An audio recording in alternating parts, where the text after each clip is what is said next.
Olá, sejam muito bem-vindos ao nosso novo episódio desse podcast. Esse papo é o bicho. Hoje a gente está aqui com dois convidados muito especiais, Dr. Arthur Eustáquio e doutora Carolina Lira. Quero que vocês se apresentem aí um pouquinho falando sobre vocês. Eu sou médico veterinário, formado em 2007. Fiz especialização em 2009 em cirurgia. Depois eu fiz especialização em ortopedia. E depois fiz mestrado também na área de cirurgia.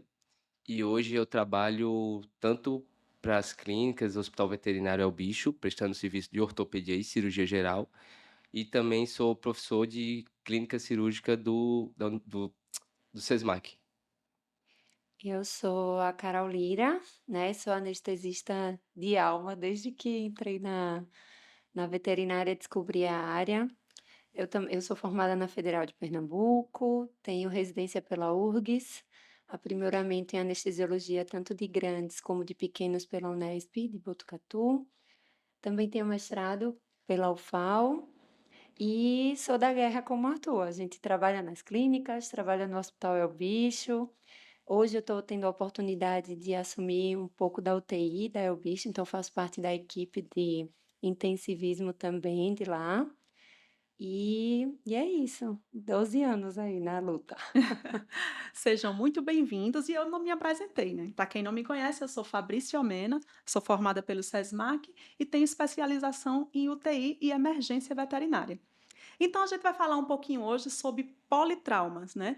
Como receber, como estabilizar esse paciente politraumatizado, o que é que a gente pode fazer para melhorar a evolução desse quadro sem que esse animal ele tenha problemas mais graves futuramente. Então, o recebimento é muito importante, uma equipe preparada, né, para receber esse paciente traumatizado é muito importante também, e isso faz diferença na recuperação do animal, né?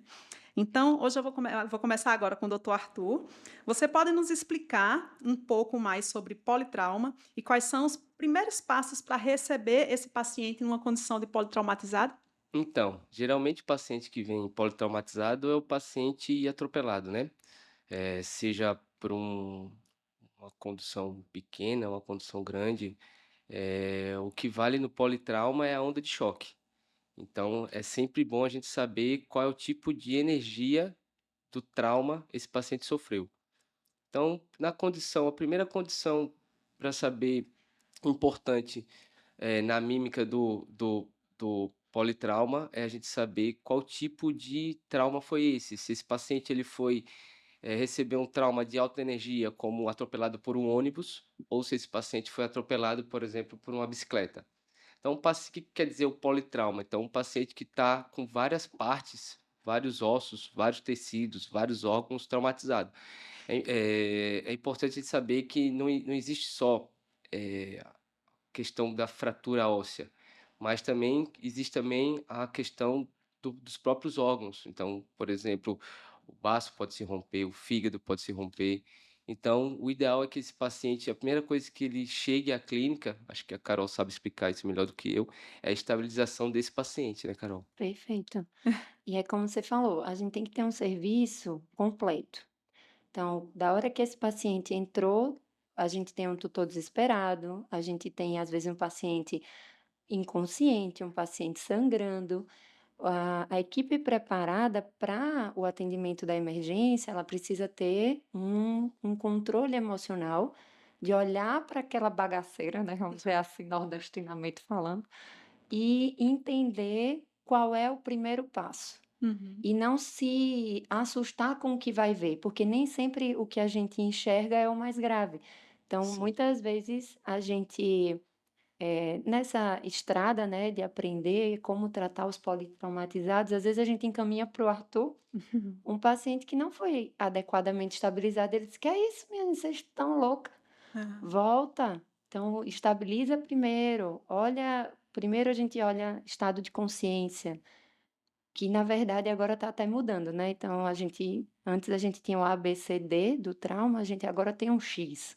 Então, uhum. até antes de ver a inconsciência, a gente vê tá sangrando, É. tem hemorragia, como é que tá?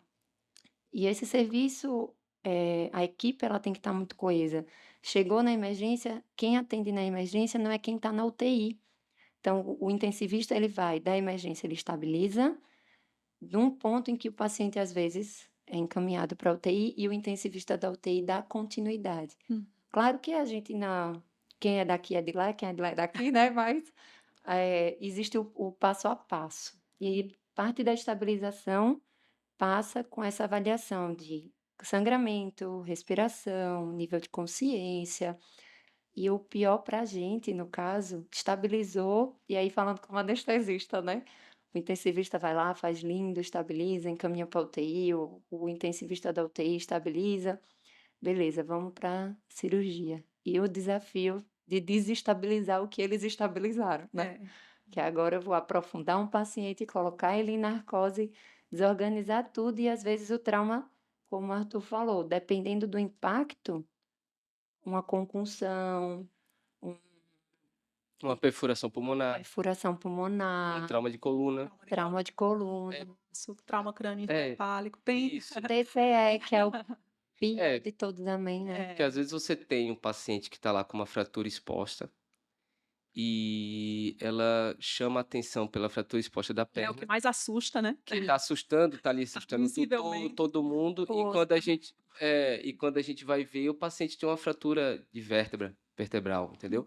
E aí a gente pensa que ele não está andando por conta da fratura da fratura de fêmur, por exemplo, uma fratura de tíbia, e quando você vai fazer uma avaliação criteriosa do paciente, o paciente, na verdade, está com uma fratura ou uma luxação vertebral. Exatamente. É por isso que a gente fala, né? Quando você vai receber um paciente politraumatizado, a equipe tem que estar preparada para fazer esse recebimento e para ver o que é que vai matar primeiro o cachorro, né? O Exato. cachorro ou o gato, na É. verdade, porque a gente Resumindo, é recebe também alguns animais, tipo gato, que a gente recebe muito, né? Gatos que pularam de alguns andares e acabaram chegando também politraumatizados. Então, isso é bem comum na nossa rotina, no dia a dia, né? Esses pacientes que a gente recebe assim graves e o veterinário precisa respirar, porque o tutor chega nervoso, né? E acaba transmitindo essa angústia para a gente, né? Respirar, pensar e ver. Bom, o que é que a gente precisa fazer para salvar esse cachorro primeiro, esse gato primeiro, né? O que é que vai matar primeiro esse animal que eu preciso reverter imediatamente para que ele chegue a um procedimento cirúrgico, né? perfeito. Então a gente fala muito sobre isso na rotina, no dia a dia,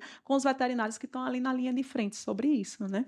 Da gravidade, de quando o paciente chega e de como é importante estabilizar.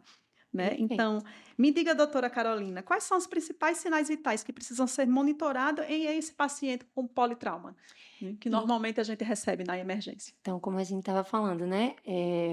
A primeira linha seria observar foco de sangramento. Depois a gente olha se está respirando. Isso é tudo muito rápido, né? Não é aquilo, ai, vou olhar. Não, gente, é aqui, 7:2. O paciente chegou, você já está. Via aérea, na verdade, como isso é muito, vamos dizer assim, intuitivo, né? É muito intuitivo você olhar para o paciente e ver se ele está respirando, já é a primeira linha. Então, está respirando, ok. Então, está respirando. Mas está respirando como? Uhum. E aí a gente vai entender como ele está respirando. Ele está conseguindo se manter, está conseguindo expandir tórax, está ficando cianótico. Só fica se tiver no oxigênio, ele não fica cianótico. Se tiver sem oxigênio, fica.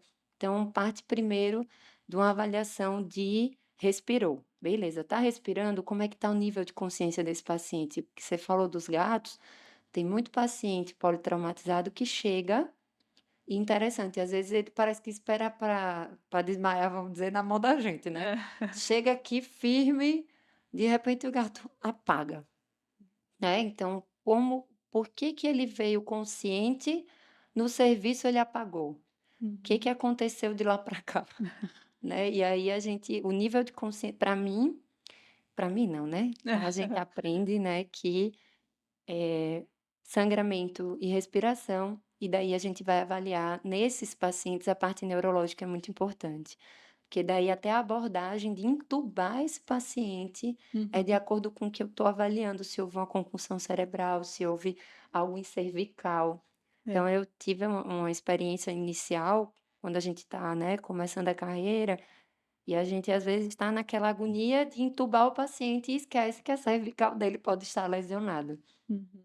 Então, paciente tem que estar, a gente intuba ele deitado mesmo, do jeito que ele chegar, o mínimo possível você, se for necessário, a intubação. Então, passo a passo seria esse: sangramento, respiratório, a avaliação de nível de consciência, e aí a partir daí você começa a entender os O outros quadro geral. mecanismos. Isso.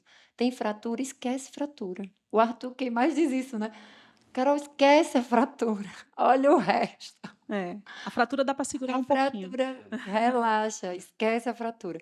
Então, até para encaminhar para um raio-x, né, a gente Uhum, precisa ter essa sensibilidade. Será que esse paciente tem condição de ir para um raio?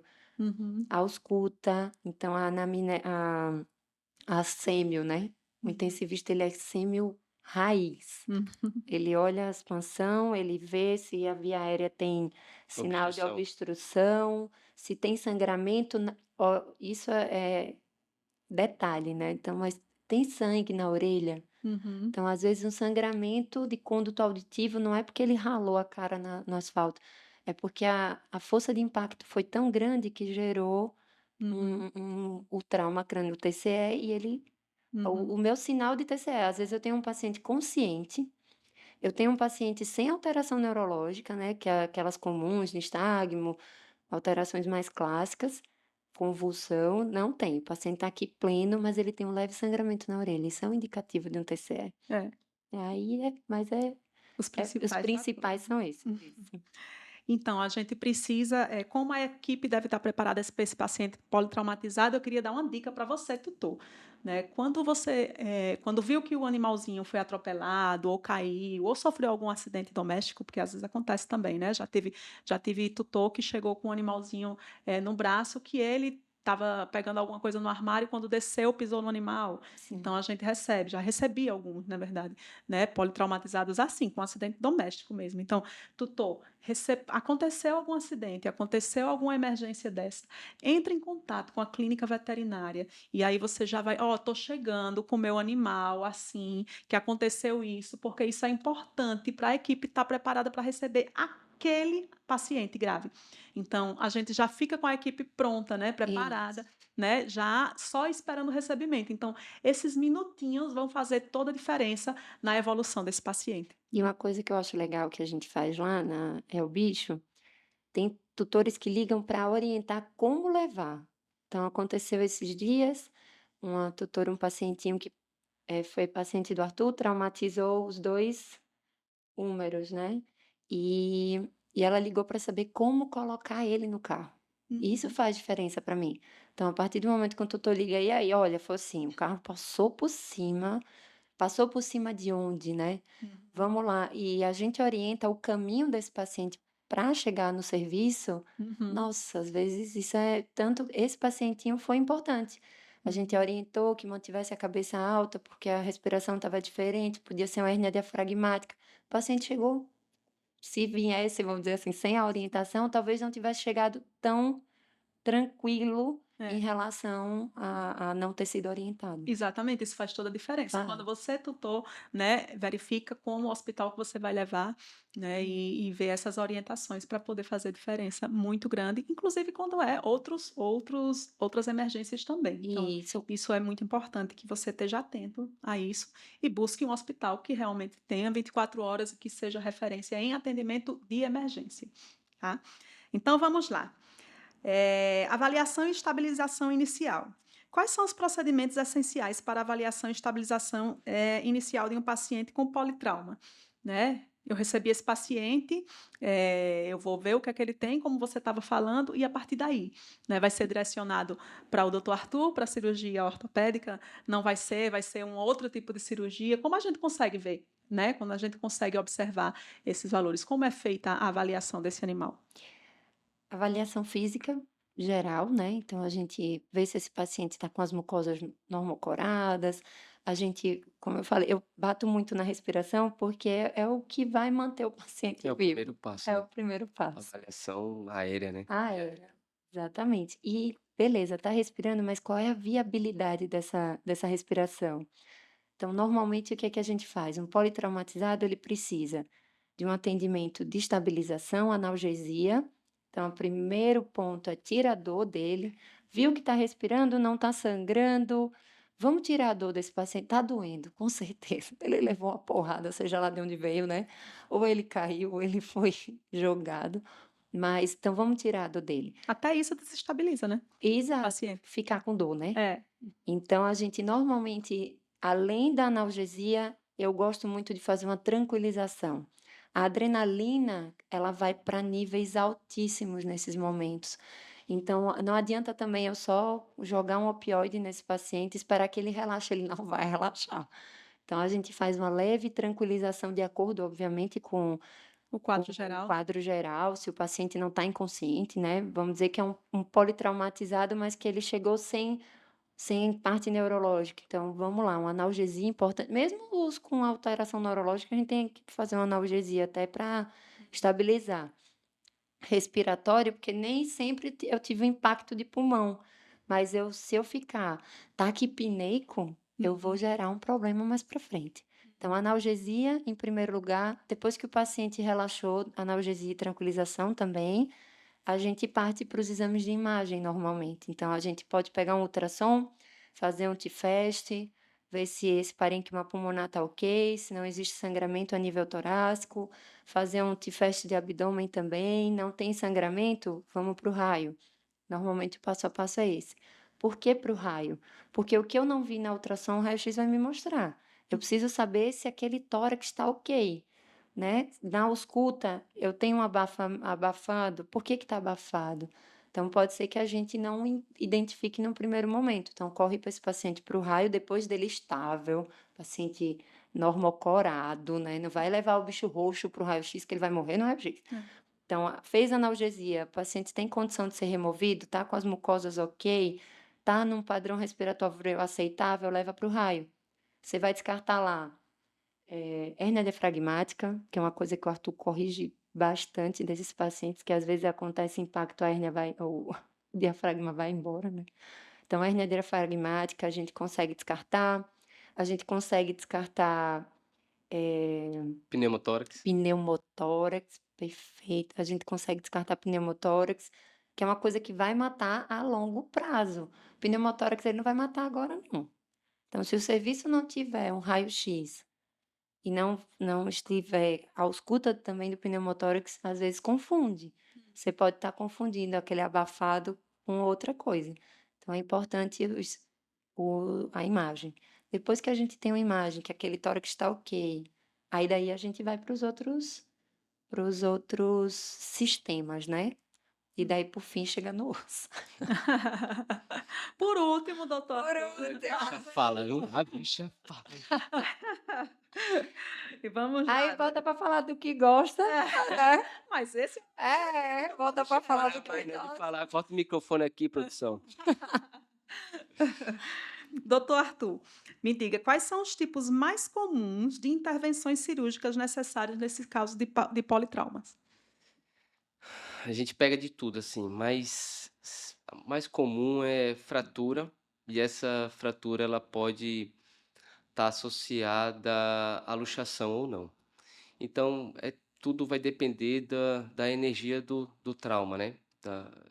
De como isso aconteceu, porque, por exemplo, um trauma domiciliar que o paciente saltou de um sofá ou caiu do colo de alguém é totalmente diferente de um paciente, por exemplo, que vive na rua e foi atropelado, por uma caminhonete ou um carro grande, e muitas vezes a gente não tem nem histórico desse paciente, né, a gente não sabe que tipo de história ele tinha de doença pré-existente. Então hoje talvez o mais comum é que a gente pegue acidente domiciliado, assim. Uhum. E o que mais preocupa, assim, é aquele que o paciente é atropelado na garagem de casa. Hoje é o que causa a fratura de braço, de antebraço, fratura de tíbia. Existe uma preocupação, mas são ossos de extremidade. É diferente quando a gente pega um paciente que foi atropelado, por exemplo, na garagem, o tutor deu ré e não viu o paciente e passa por cima e causa um politrauma, por exemplo, de pelve. Na pelve a gente tem estruturas ali super nobres que por exemplo, a gente tem uretra, tem bexiga, tem intestino, tem reto, tem inervação muito importante ali, responsável pelas necessidades fisiológicas. Então, assim, talvez, o que mais preocupa, para a gente poder ter um pouquinho mais de atenção é o politrauma de pelve e, claro, não descartando as possibilidades dos traumas de coluna, né, que Uhum. também esses aí, são os campeões no atropelamento. Hum. Sabe o que é que eu observo? Assim, que dependendo da região, como a gente tem unidade na Ponta Verde, Barro Duro e Arapiraca, o que eu observo é que dependendo da região onde a gente está, a gente tem tipos de traumas diferentes, né? Exemplo, né? Na região do Barro Duro, como a gente, isso eu fico estudando, como a gente tem muita casa, os pacientes que a gente recebe com uma frequência maior são pacientes atropelados de rua, por exemplo, né? Correu, foi embora, saiu de casa, fugiu e aí foi atropelado por um carro ou uma caminhonete, enfim, né? A gente recebe com uma frequência muito grande. É, porque também tem as avenidas principais também, É, onde o pessoal anda um pouquinho mais rápido, isso. Arapiraca, da mesma forma, a gente a rodovia. recebe pacientes com como tem muito mais casa do que aqui na região da Ponta Verde, então a gente recebe também pacientes atropelados, né, com esses politraumas de atropelamento. Já na região da Ponta Verde, como tem muito mais apartamento, eu observo duas coisas, né, nesses longos 13 anos de clínica e de 24 horas. Gatos, gato voador, né? Os É, gatos que pulam das janelas que não tem tela, né? Que é o mais comum que a gente observa. E cães com acidente doméstico mesmo. Caiu do braço do tutor, caiu do sofá, subiu em alguma coisa e acabou caindo. É menos comum a gente receber na região da Ponta Verde cachorro e gato atropelado porque foi para a rua, né? Correu na rua e foi atropelado. Então eu observo isso na rotina, né? Desses anos eu observo isso. Então cada região da gente, inclusive isso que eu falo que a equipe tem que estar preparada para receber, né? Esse paciente, porque cada região ela dá uma demanda de emergências diferente. Não só as emergências de politrauma, né? Eu observo isso também em outras emergências também, diferentes em determinadas regiões. Então, isso é realmente muito importante, né? Que a equipe esteja preparada para receber aquele tipo de trauma específico da região que tem muito mais frequência. Então, até isso é importante que a equipe esteja, né, apta a receber esses atendimentos emergenciais, Alinhada, né? alinhada, né? E outra coisa que eu queria frisar para você veterinário, você estudante de veterinário, você tutor, é que a equipe ela tem que estar bem alinhada, como você falou, Carol. Eu lembro de alguns pacientes, Arthur, que a gente tinha em comum, mas desse eu lembro que você me encaminhou para ficar com acompanhamento para mim, porque você disse assim, ó, eu estou tendo dificuldade, que esse paciente não está respondendo. Ele fraturou, era um paciente operado de fratura, mas ele não estava consolidando, né? Pós a, não sei se você lembra desse, lembro. teve alguns, na verdade, mas esse me chamou muita atenção. E aí a gente ficou guardado, né? E aí tinha mais de um mês que tinha sido operado e não tinha consolidado a fratura, né? E aí, quando você falou assim, a gente não sabe o histórico desse animal, né? Então, isso é importante, inclusive, para a resposta desse paciente que você está operando, por exemplo. Conhecer o paciente, conhecer o que aconteceu antes, ou a partir daí você tratar outras comorbidades que estão associadas a essa fratura, né? Nesse paciente em especial que a gente tratou junto, eu lembro que ele tinha hemoparasitose. Então, por mais que você tivesse feito uma cirurgia excelente, e ele não estava recuperando como a gente esperava, porque ele tinha uma hemoparasitose que não tinha sido diagnosticada, né, não tinha sido vista, porque estava muito discreta ali as alterações, e aí ele só consolidou a fratura depois do tratamento para a hemoparasitose. Então, Sim. quanto é importante ter uma equipe alinhada, né, e aí trabalhando em parceria, em conjunto com aquele paciente determinado, né? Multidisciplinar, né? Faz toda a diferença na Verdade. recuperação e na resposta desse animal, né? E É eu, só eu falei muito e esqueci do principal. Pressão, né, minha gente? Pelo amor de Deus, estabilização de hipotensão severa, isso, de hipertensão. isso. Falei muito de sangramento, de controlou o sangramento e a pressão. O paciente vai para onde? Mas aí eu vou Então, lhe só fazer agora a completando. pergunta. Eu vou lhe fazer agora a pergunta. Quais são quando a gente recebeu o paciente, estabilizou, o paciente está legal, vai para o doutor Arthur para fazer cirurgia. Aí vem a parte da anestesia. Como fazer uma anestesia nesse paciente politraumatizado, né? Quais são as considerações assim específicas para esse paciente? O politrauma é um desafio de todo anestesista, porque a gente não sabe aonde atacar primeiro, né? A analgesia é importante, o cuidado com a hipotensão, que é aquilo que eu estava completando em relação à emergência, mas a pressão arterial, ela acaba sendo, se você perguntasse assim para mim: "Carol, você só pode escolher um equipamento, não pode mais nada, é o teu equipamento de anestesia e monitoração, você só pode um, PA". Para mim, a pressão arterial é o que vai definir se o meu paciente vai ter ou não pós-operatório, né.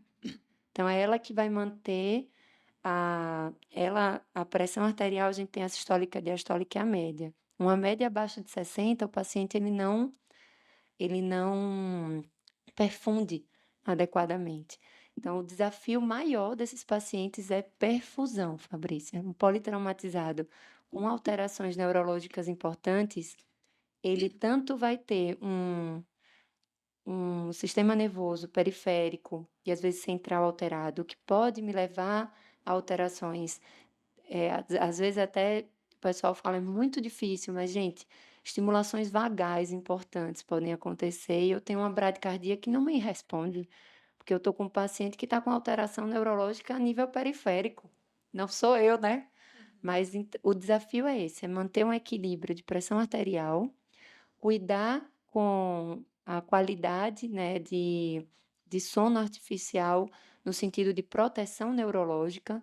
Então, quando eu tenho uma pressão adequada, eu também preciso ter uma fração inspirada de oxigênio adequada, para fazer proteção neurológica desse paciente, e dor, né. Então, pressão arterial, proteção neurovegetativa, porque está dormindo, e pressão arterial, são os 3 e dor, são os meus 3 pilares do politraumatizado. Fora isso, eu preciso ficar atento às nuances. Então, um politraumatizado pode a qualquer momento me dar um trombo, e eu não ter ideia de onde esse trombo vai parar.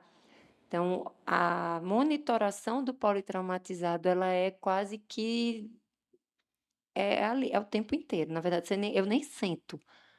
Eu fico ali para cima e para baixo, porque a gente fica o tempo todo entendendo quais são os picos e vales, né, que ele faz. Então, a gente pode ter um trombo no meio da cirurgia, a gente pode ter uma hipotensão severa por causa neurológica, a gente pode ter um a gente chama rebaixamento, né, um rebaixamento de consciência além do esperado, porque eu tenho tecidos que estão muito lesionados, então eu posso ter um sangramento que não foi encontrado na emergência, e depois que aquele paciente vasodilata, é que eu vou ver que a bagaceira está grande. Então, volemia, proteção neurovegetativa e analgesia, para mim são os 3 pilares da anestesia. E aí eu complemento com o pós, né, o pós-operatório desse paciente para que tenha uma qualidade, né.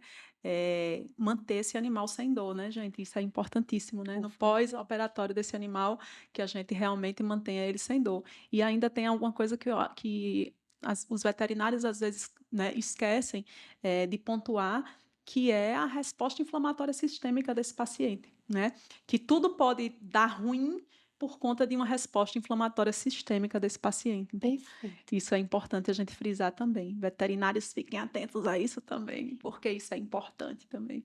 E vem o que tu falou da equipe multidisciplinar, não adianta nada, o Arthur maestral na cirurgia, eu arrasei na anestesia, o bicho está lá top, e eu vou entregar ele para quem? Isso, né. Então, O cuidado no pós-operatório faz muita diferença também na recuperação desse 100%. animal. Não é, doutor Arthur? Sim. Vamos lá. Então, aqui é bem importante, né, com certeza você já recebeu alguns pacientes politraumatizados que têm infinitas fraturas, né. Como é que você escolhe o que é que vai tratar primeiro nesse paciente? Ou fratura, ou lesão, tipo, a gente recebe alguns pacientes politraumatizados com laceração em bexiga, laceração em uretra, laceração em baço. Então, como a gente escolhe o que é que a gente vai tratar primeiro nesse paciente É, grave?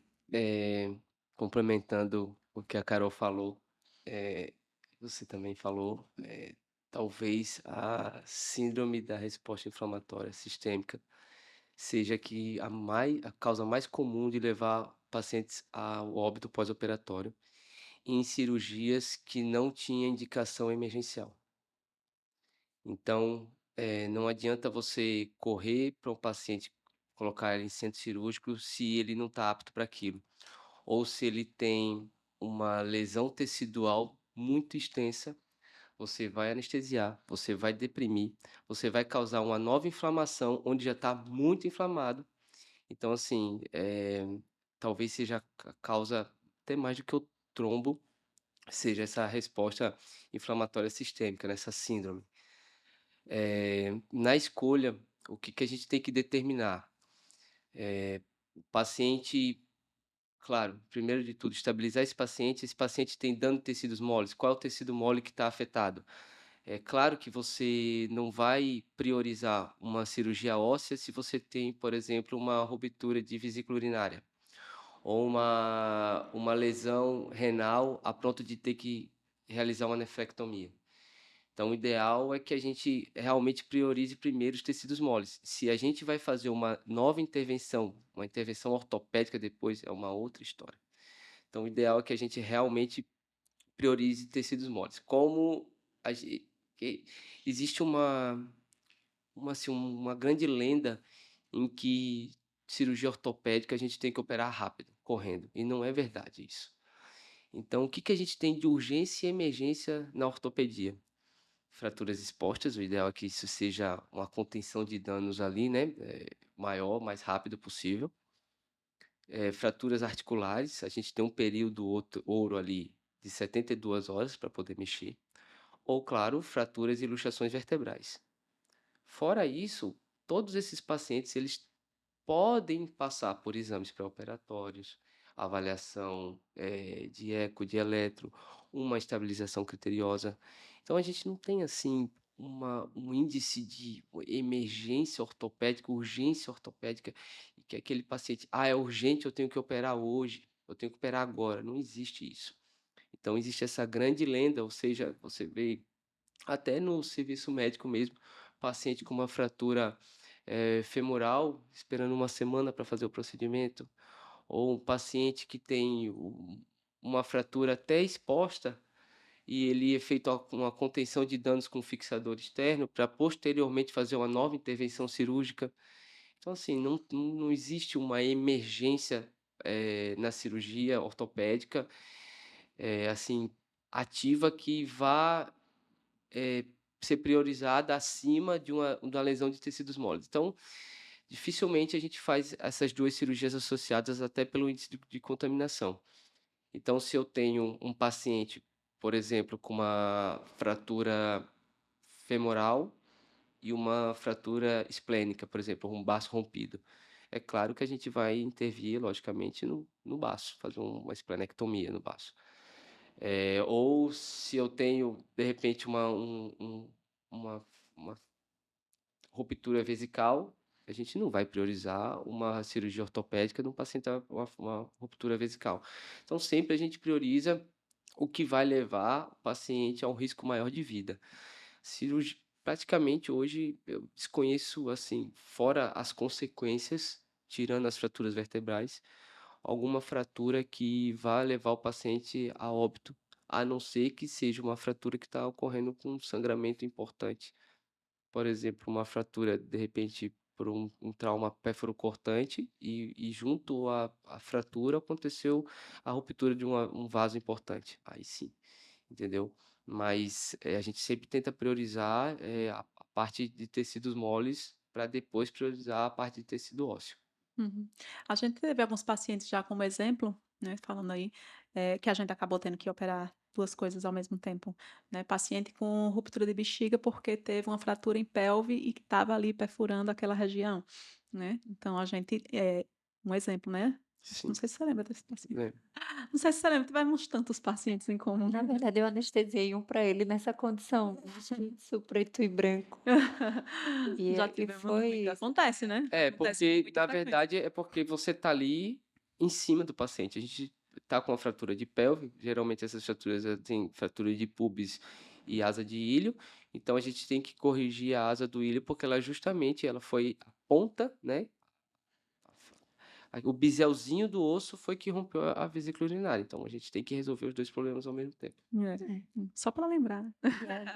esse cachorrinho, eu lembro que a gente precisava abrir o canal, né, tava tudo ele não ia conseguir nem defecar se o Arthur não estabilizasse a parte É, ortopédica. quadrilátero pélvico. Isso. Então, quando ele estabilizou, foi que, bem, não adianta, a gente vai entrar, vai corrigir intestino, vai corrigir tudo, mas se eu não abrir aqui, Carol, não vai dar certo. Eu digo, então, abre aí o negócio. Já tivemos muito ao longo desses 13 anos, se a gente for É, contar aqui todos os pacientes que a gente verdade. que a gente já teve em comum, aí Ao vai dar ponto. aí 10 horas de podcast É, falando só de pacientes específicos. Mas vamos lá. E os riscos anestésicos nesses pacientes, qual é o mais comum que você pega em pacientes politraumatizados? a gente já considera, ele entrou politrauma, ele já é um asa 4, né? Então, é um paciente que ele já tem risco de vida, ponto. Né? A gente tem 5 classificações, do asa 1 ao asa 5. O 5 a gente considera um moribundo. É aquele paciente que se ele entrar, ele morre, se ele não entrar, ele morre também. No politrauma, ele já é um 4, porque qualquer coisa que acontecer com ele pode levar ele a óbito. Então, o politrauma ele é o maior risco dentre os riscos anestésicos plausíveis de correção, né? Vamos dizer assim, de paciente que tem chance de recuperação. No 5 é um cara que a gente já desistiu dele, ele não desistiu da gente, a gente fica naquela. Se viver bem, se não viver bem também. Mas o 4 é o de mais alta responsabilidade, porque eu preciso que aquele paciente saia bem e ponto. Ele tem chance de viver, mas o risco dele é muito alto. Então, todo politraumatizado asa 4, sem sombra de dúvida. Então, aí essa dica e essa observação é para você, tutor. Quando a gente Isso. senta para conversar com o tutor, falando de um paciente traumatizado, falando de quão é arriscado um procedimento cirúrgico, porém a gente precisa fazer porque a gente precisa tentar salvar a vida do animal. Isso. Então, é importante eles entenderem que muitas das vezes a gente faz, né, tudo, né, para salvar aquele animal e às vezes a gente não consegue, E né? não ter medo, né? O pessoal tem medo da anestesia. A anestesia não precisa ter medo. Deus nos deu essa grande honra de desenvolver a medicina, e foi para isso que a gente está estudando. Então, não tem que ter medo da anestesia. A anestesia não é o risco é ele, Uhum. ele é o risco. O que a anestesia faz é te dizer o quanto que ele tem daquele risco, vamos dizer, para que fique didático, a gente quantifica aquele risco, né? Então, você consegue estabelecer uma faixa. Mas, não ter medo do procedimento. Se ele não entrar, ele vai morrer, Uhum. ponto. Então você já tem o não, como diz o povo, né, o não a gente já tem. A anestesia ela veio para equilibrar esse não, para fazer que ele seja assim, é como você falou, às vezes não consegue porque são muitos fatores, mas o asa 4 ele tem sim chance, e ele merece essa chance. Tanto o organismo tem como reorganizar, né. É aquilo que a gente fala, enquanto há vida, há esperança. A gente vai Perfeito. sempre buscar, né, pela excelência e pela vida do animal, né. Isso, Muitas vezes a gente, infelizmente, não consegue. Principalmente quando é um paciente grave, né, que isso. é o que a gente tem de rotina com maior frequência, né. E essa clareza, a gente sempre conversa, né, com os tutores, porque a clareza é muito importante. Então, ele saber o que esperar dali é muito bom. Hum. Ele entrar consciente de que está sendo feito o melhor pelo paciente, está sendo feito, a equipe é a melhor, a estrutura é a melhor, a equipe que está ali, ela é preparada para lidar com aquilo, mas que a gente tem o limite da medicina. Então, tem momentos que a gente não vai conseguir passar daquilo ali. E ele ciente de que está sendo feito tudo para, vamos dizer, evoluir aquele pacientinho, e ciente da nossa limitação, né. Mas combinado não sai caro. Nunca tive problema com tutor nenhum, que eu tive a clareza e a delicadeza de explicar o quanto era grave, e que ele esperasse dali o meu melhor, mas que podia ser que ele não saísse com vida, que é o meu objetivo. Então, apesar do meu objetivo não ter sido alcançado, mas eu fiz o meu melhor por Pra ele. paciente. Isso, Isso é importante a gente deixar claro sempre, né. A gente está ali disposto e disponível a dar o máximo que a gente tem, né. Mas infelizmente muitas vezes não é o suficiente para aquela vida daquele animalzinho. E aí vamos lá para as as perguntas finais, né. Recuperação e a reabilitação, né. Quais são os cuidados que precisa ter para que essa recuperação e reabilitação seja eficaz em pacientes politraumatizados? Começa com você, doutor. Eh, assim, o pós-operatório, claro, respeitando a alta desse paciente do ambiente hospitalar, em casa é fazer a medicação, na hora certa. Às vezes o tutor vê o paciente bem e tal, e aí dá aquela, Relaxa. relaxa, falha de administração de medicação. Uma coisa importante que hoje ainda é comum, é o tutor fazer a medicação, trocar a medicação, ou fazer a dose mais alta ou fazer a dose mais baixa. É importante isso também, a medicação na hora certa, os cuidados com as recomendações que a gente prescreve, que é manter o paciente em repouso, o uso do colar elisabetano para esse paciente não romper os pontos, fazer as revisões periódicas, que é importantíssimo. Esse paciente ele precisa estar retornando para a gente reavaliar.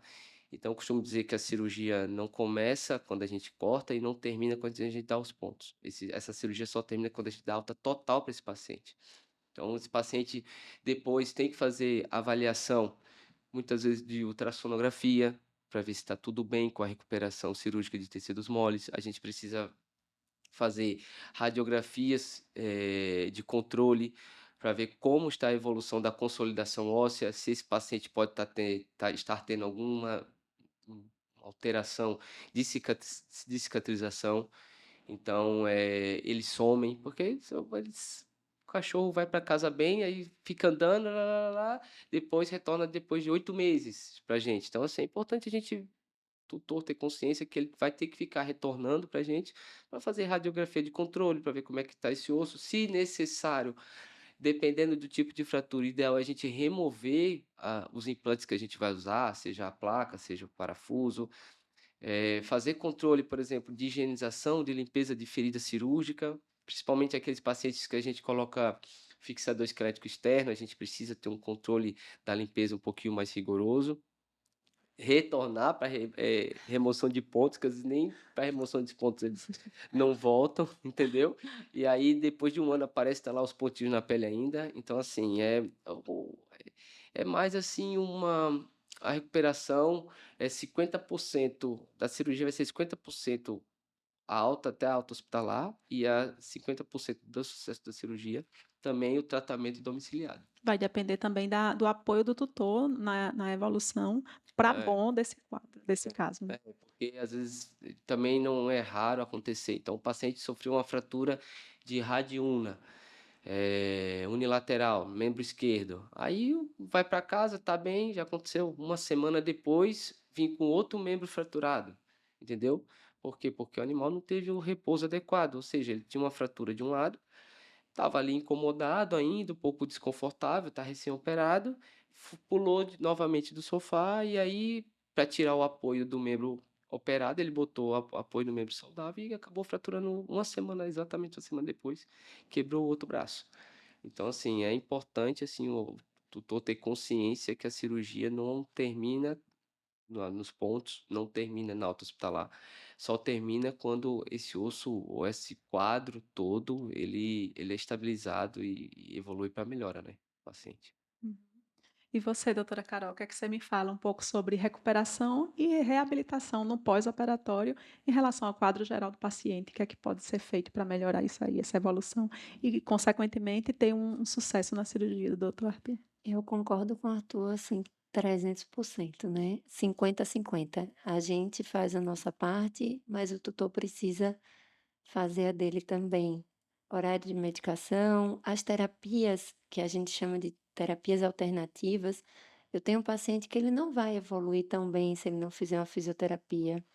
Eu tenho um paciente que ele não vai evoluir tão bem Ou se tão ele rápido. ou tão rápido, perfeito, né. E a ansiedade hoje é demais, né. Então o Arthur operou hoje, o paciente às vezes não, quase sempre já sai caminhando, mas: "Ai doutora, mas manca". Digo: "Meu amor, foi uma fratura eu tô mancando, porque fraturei o pé, você imagina, ele corrigiu o fêmur dele, ele vai mancar". Então ter a paciência da recuperação do paciente, entender que não são 10 nem 15 dias, como às vezes é tecidos moles, né, então tem fratura que vai levar de 60, às vezes 90 dias, né, Às Arthur? vezes até mais. Até mais. Então, quando o tutor se preparar também emocionalmente para um processo de recuperação, porque a recuperação ela é um processo, e é no processo que ocorre a cura. Então as terapias que a gente indica alternativas, elas não são: "Ai, tá indicando fisioterapia para o cachorro? Pois é, você não faz físio?". Para ele também é importante, porque é tecido é músculo que ficou contraturado, e aí vai influenciar no caminhar, é a dor. Então, Tendão fica tendão, curto. perfeito. E aí, eu tenho pacientes que quando os tutores eles seguem certinho o nosso cronograma de recuperação, eu chamo muito de cronograma de recuperação, a gente tem tanto uma evolução rápida, né, da recuperação do paciente, como eu tenho menos dor. Então, o paciente que vai para fisio, um paciente que faz uma acupuntura, e o politrauma, minha gente, ele é um paciente multidisciplinar. Ele vai passar pela emergência, ele vai passar pela UTI muitas vezes, ele vai para uma cirurgia e ele vai para o internamento. Ele vai precisar, às vezes, de uma fisio, vai trabalhar, às vezes, dores neuropáticas, não são dores só agudas, né? Hum. Se é um paciente que já é idoso, que já tinha problema, aí é que a gente vem com aquele combo. Então, para mim, o pós-operatório ele é multidisciplinar e ele precisa tanto da nossa alopatia, que eu gosto, as meninas brincam, eu gosto muito de um nutracêutico, mas a alopatia tem o valor dela, né? Ela que tira da crise. Mas também tem as terapias complementares, que são importantes. Então, no caso do politrauma, a físio, a acupuntura, às vezes até a ozônio, né? Tem paciente que, como o Arthur falou, extensão de lesão muito grande, o ozônio ele é fantástico para até Cristiano Ronaldo usa ozônio, minha gente, quem Uhum. somos nós, né? E é isso. Pois, querem falar mais alguma coisa que a gente esqueceu de abordar? Tem algum ponto que a gente esqueceu de falar? Fiquem à vontade. De Tu esqueceu de falar alguma coisa, não? Não, acho que não, né, eu acho que eu falo pra caramba. Ah, é que eu gosto muito, aí a pessoa puxa o assunto, pronto, já era, né. É que nem quando a pessoa tá comendo bolo com café, para enquanto o bolo não acabar. Mas é isso, na verdade agradecer a oportunidade, né, dessa janela aberta para a gente falar, que é importante os tutores ouvirem por outros meios de comunicação o quanto a gente, ama o que faz e que tudo que a gente propõe para o paciente é para o paciente mesmo, né, é Uhum. para o bem dele, é para a evolução dele. A gente estuda pra caramba, né, Arthur? Arthur, esses dias estava aí cheio de olheira, porque montando tese e tudo, então a gente estuda muito, que é para garantir que o que a gente está fazendo é o É o melhor melhor. possível, né. Então essa oportunidade de falar de maneira mais descontraída sobre um pós-operatório, sobre uma lesão, que esperar daquilo, isso é uma oportunidade muito grande. Então, Ô, Carol, já que tu falou pouco, tu quer mandar um beijo pra quem? eu vou mandar um beijo. E É. é isso, agradecer, não mais. E aí, doutor Arthur? Não, para mim tá ótimo, agradecer a oportunidade. É sempre uma satisfação enorme, imensurável estar à presença de vossas senhorias e de toda essa produção maravilhosa aqui presente. É isso aí. Eu quero agradecer a vocês imensamente, né, a terem vindo aqui falar um pouquinho sobre a profissão de vocês, sobre o dia a dia de vocês, né? Esse papo é o bicho. A gente está aqui falando, né, para o veterinário, para o estudante de medicina veterinária, mas também para o tutor que tem a curiosidade de entender um pouco mais sobre a medicina veterinária. E é isso, gente. Estamos encerrando aqui mais um episódio desse Papo é o Bicho para todos vocês que têm interesse em saber um pouco mais sobre a medicina veterinária e sobre nossa rotina no dia a dia. Então, se você tem alguma dúvida, se você quer saber algum tema específico, manda mensagem para a gente que a gente vai tentar abordar e convidar, lógico, pessoas que tenham o domínio sobre cada assunto desse e falar um pouquinho mais sobre a nossa rotina, sobre a medicina veterinária, sobre a É o Bicho. Esse papo é o bicho. Tchau, até a próxima.